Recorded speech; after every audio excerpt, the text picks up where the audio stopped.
All right, let's talk about this matchup, this side of the ball, the Eagles offense against the Browns defense, which we touched on yesterday with Fran. But the things that are on your mind, and I guess your faith that getting those 3 stars back is going to be enough of a salve that we're going to see a high-powered offense on Sunday. I mean, like, they're playing against a good defense. Like, there's no guarantee that that's going to be the case. I have like bigger kind of philosophical, fundamental questions about this offense. Sure, still. let's talk about it. You know, Does God exist? And look, I haven't been here in 2 weeks, and you guys have talked about it a lot in 2 weeks. So I don't want to repeat too many of the things you said, but I have been wondering,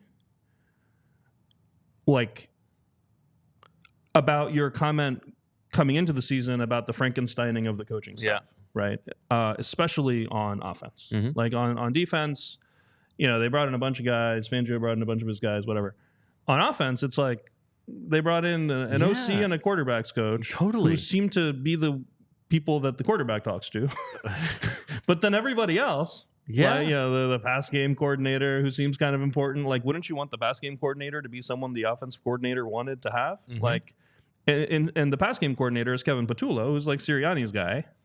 Well, and Zach told us on his Garrett Nussmeier story on All PHLY this week that one of his main jobs is to call Nick out when he's being an a-hole. Yeah. Which is probably very often. So it's probably like a hard job. But look, I just don't like. Well, I think this is right, though. It gets to the in like who is running the offense, where are the bones of the offense being put together, the foundation, and when they have corrections to make. It doesn't even have to be that Nick is coming in over the top and saying, I think we should be doing this. It's that the guys who built the offense that last year underperformed, those guys are still here. And so their answers are some of the same answers that didn't work last year. Exactly. And, you know, it's not all about like counting the number of times they've been under center and things like that. I know that's what the metrics tell you, but I tweeted a thread earlier this week about the under center usage and the play action out of it and all of that, and just compared this year's Eagles to past year's Eagles and then, you know, Kellen Moore's past. This year, the Eagles are 32nd in under center usage. More on that in a second, by the way. There might be a good reason for that, given how that's gone. Okay. 29th in pass rate when they are under center. And that's because like a lot of them are quarterback sneaks and things like that as well. Kellen Moore, in his 4 years as the Dallas offensive coordinator, was 40% under center, as opposed to 10% this year for the Eagles, including the quarterback sneaks.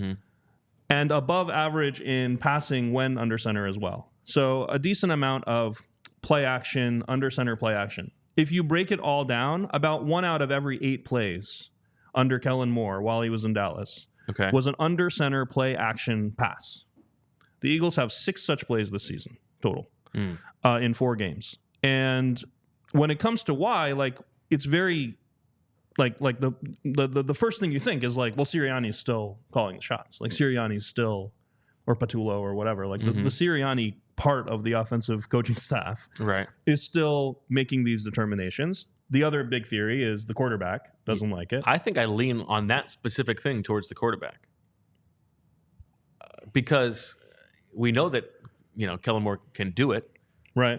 To me, that speaks to, I'm guessing that's like a Jalen Hurts comfortability thing. And you think that Kellen Moore showed up, tried to install it, and it just didn't go well in practice, or Jalen said he didn't want to do it or something? Like how does that work? I would imagine that it's this part of the process of, like, what do you like? Are you comfortable with this? Okay. And they go through it, and Jalen thinks that he's not super comfortable with it. Interesting. I don't know. That is pure speculation. Now, the quarterback on under center runs just hands the ball off. Right. You would think he doesn't have that much of a preference with that part of the playbook. So I went back and I just looked at all the times. But all of those, so many of those runs are tush pushes, right? No, like running back runs. Okay. Running back runs from under center. So here's what I did. I went back and looked at all of the plays where the Eagles ran real plays from under center. So 9 quarterback sneaks, 5 kneel downs, 1 spike. Take those out. Okay. 13 plays left over. So it didn't take me that long to look at them. 7 of those were Saquon Barkley runs from under center. Most of them were some sort of gap scheme. On those 7 carries, the Eagles got 6 yards total. Okay. Were these all like short yardage situations? No. Oh, interesting. No, they were almost all like 1st and 10. No. Yeah. Okay. Yeah. And then 6 dropbacks, 2 for 5 passing for 3 yards, and a sack for -4 yards. That adds up to -1 yard. Okay. Were they all play action, the dropbacks? Yeah, but it's like that. Like 2 of them were like the Saquon Barkley flats. Oh, yes. Yeah. But yes, That's but they were all. There was a catch right catch by Dallas Goedert for -1 yard that the defense was all over. A sack where like the play just broke down. Whatever. 13 plays total from under center that they've run.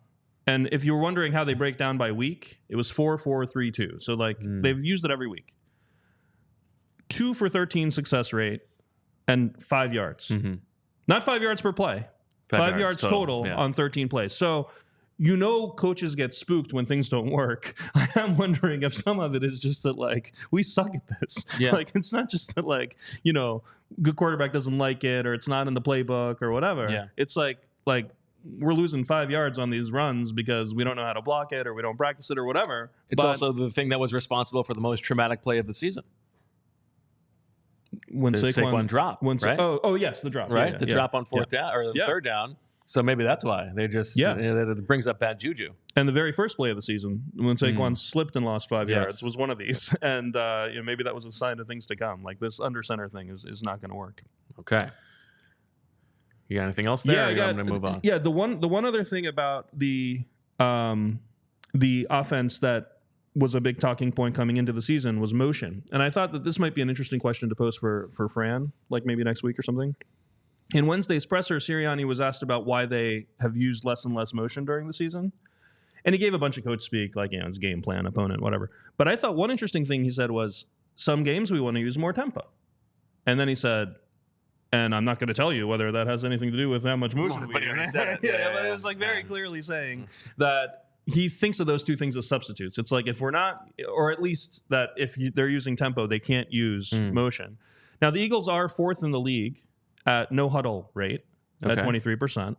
And when you look league wide, you can see that the higher no huddle teams use less motion. Like Washington is like more than half no huddle, and they're like 29th in motion or something. Like so you do see that. Some of it's like when you're trailing in games and you're trying to go fast or whatever. I've never fully understood why tempo means you can't run interesting plays. Right. Like the Chip Kelly years drove me crazy. It was like, well, they're hustling to the line.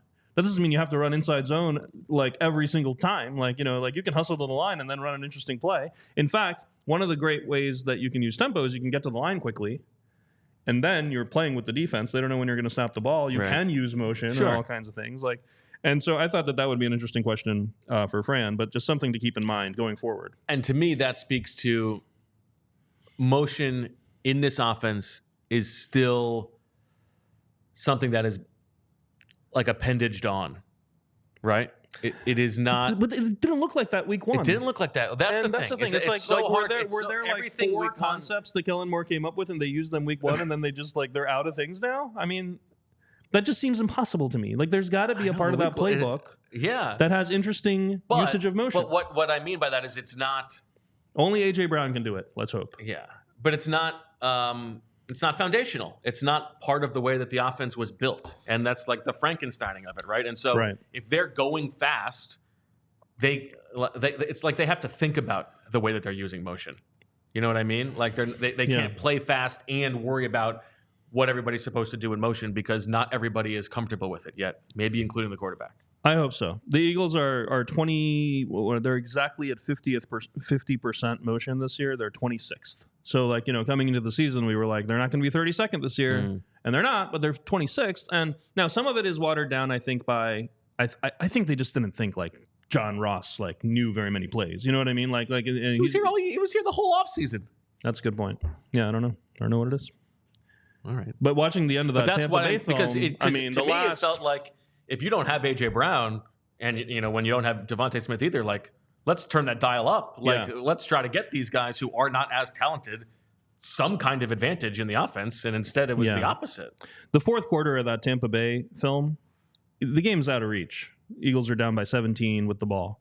So you can argue it's garbage time. Who cares? But I meticulously chart every play anyway. And it was so funny to chart what the Eagles were doing and what Tampa Bay was doing. The Eagles were running 2x2 sets where all 4 guys are running like curls, basically on every play. And then Todd Bowles is running like some of the most exotic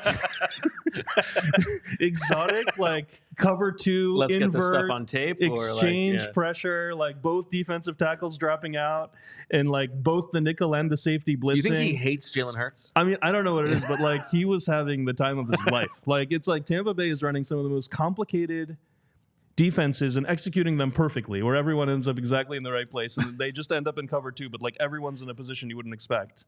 Meanwhile, the Eagles aren't even planning to do anything like on the play. Like they don't need to be fooled or anything. Like it was just very funny. Like the difference in like coaching level at that point. And again, it might be just because the Eagles weren't trying anymore, but it was a little bit embarrassing to see that. We all silly like the mayor.